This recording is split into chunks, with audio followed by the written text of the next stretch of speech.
Menteri Ehwal Dalam Negeri merangkap Undang-Undang K. Shanmugam berkata Singapura dalam kedudukan baik untuk menambahkan jumlah penerbangan ulang-alik ke China.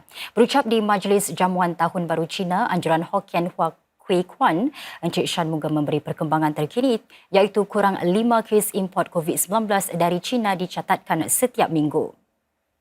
Buat masa ini, 38 penerbangan dikendalikan antara Singapura dengan China setiap minggu.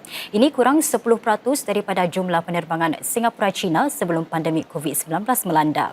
Menurut Encik Shanmugam, keputusan untuk menambahkan jumlah penerbangan dilakukan berdasarkan sains dan bukan semata-mata untuk menggembirakan China. Beliau menarik perhatian kepada pentingnya untuk negara kecil seperti Singapura bersikap jelas tentang prinsipnya. Ini di tengah-tengah ketegangan geopolitik yang kian meningkat seperti persaingan antara Amerika Syarikat dengan China dan juga perang antara Rusia dan Ukraine. The consistent message is we act always based on what is in Singapore's interest and our principles-based approach.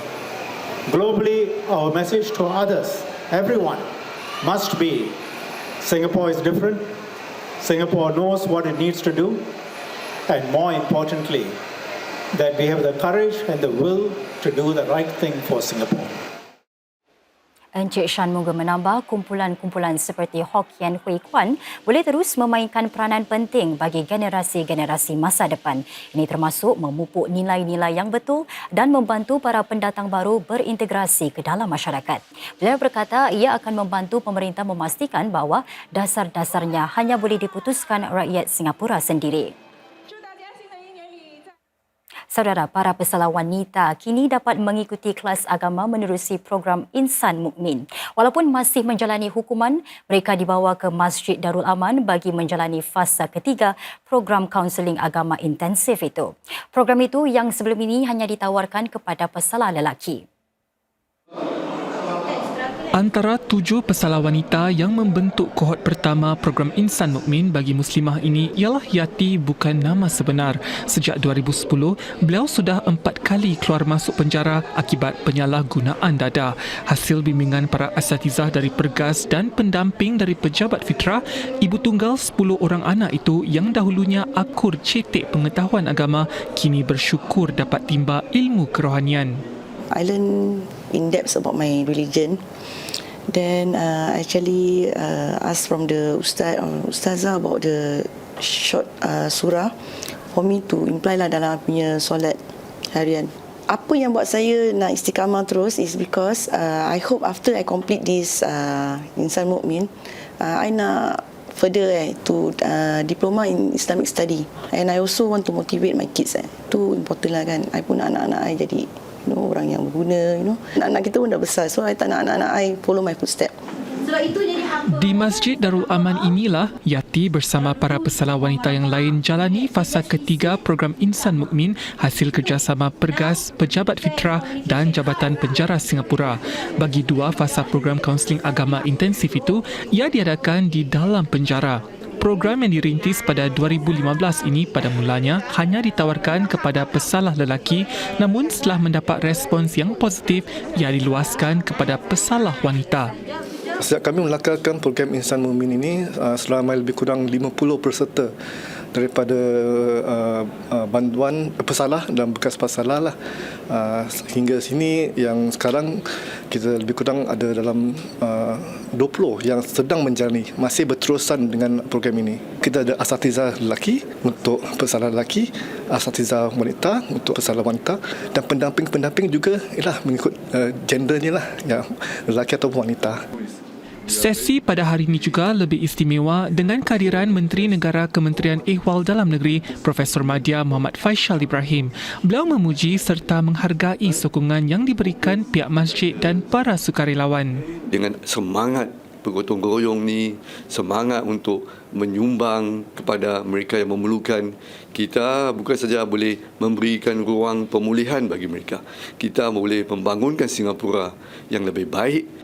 Edisi Insan Mukmin kali ini dijangka selesai pada 19 Februari nanti dengan satu majlis tamat pengajian. Pihak Pejabat Fitrah sedang merancang untuk meluaskan lagi program tersebut untuk menjadikannya lebih menyeluruh supaya dapat terus membimbing para pesalah walaupun selepas mereka selesai jalani hukuman. Lembaga Penggalakan Kesihatan HPB akan menganjurkan lebih banyak kegiatan senaman mingguan bagi memastikan penduduk Singapura kekal sihat. HPB menyatakan kegiatan seperti Zumba dan kickboxing akan ditambah sebanyak lebih 50% demi untuk dimanfaatkan hampir 50,000 peserta di serata negara. Tujuan meningkatkan pelbagai kegiatan kecergasan ini adalah bagi membantu penduduk menjadi lebih sihat. Ia juga bagi mencapai garis pandu kebangsaan iaitu 150 minit kegiatan fizikal yang sederhana hingga lincah setiap minggu. Cabaran langkah kebangsaan atau NSC juga diubah suai dengan menghapuskan ganjaran mata bagi kiraan melangkah yang tinggi. Ini bagi menggalakkan orang ramai untuk memilih senaman yang berbentuk lebih intensif seperti berjalan pantas. Although the STEP challenge is very important for us to bring people in to move from their sedentary life to keep active and all that, it is also important to keep improving. Because if you don't improve, then the benefits you can't get more of. Of course, if you walk, you will reduce the risk of type 2 diabetes, heart diseases and all that. But if you do a little bit more, gradually you will also become better, right? You have more health benefits. Perarakan Thaipusam diadakan pada skala penuh hari ini dengan lebih 13,000 penganut Hindu menyertainya. Sejak 2 tahun lalu, perarakan Thaipusam diadakan pada skala lebih kecil ekoran COVID-19. Walaupun skala tahun ini kembali ke paras biasa, sebilangan langkah masih diterapkan demi mengawal kesesakan. Muzik kembali mengisi jalan-jalan raya sedang para penganut Hindu membawa kavadi sebagai sebahagian daripada tradisi Thaipusam. Dalam perarakan ini, para penganut berjalan kaki dari satu kuil ke satu lagi kuil sambil membawa susu sebagai persembahan keagamaan mereka. Antara yang ikut serta termasuklah Menteri Tenaga Manusia Dr. Tan See Leng. Thaipusam celebrates the light and wisdom, the victory over darkness. I think pretty much it also sort of tells you the story of the last 2.5 years, how with all of our circuit breaker, with all of our heightened measures, life is now coming back to normal. It is indeed a victory of sorts for us as a country, as a people and as a government. So today it's all the more special. Bagi ramai penganut Hindu, merayakan Thaipusam sepenuhnya sesuatu yang sangat ditunggu-tunggu. During COVID, we were not able to take part in Thaipusam, and I had this missing feeling, and finally it's back. I'm very happy to be here. It's a family event, and it's something we do together with family. So I was very happy and very excited to be able to see to come back to the procession. Demi memastikan perarakan ini berjalan lancar dan selamat, para peserta perlu melakukan tempahan slot. Selain itu, kaki tangan keselamatan jalan raya dan pengawal kesesakan jalan raya juga dikerahkan demi memastikan semua peserta terjaga.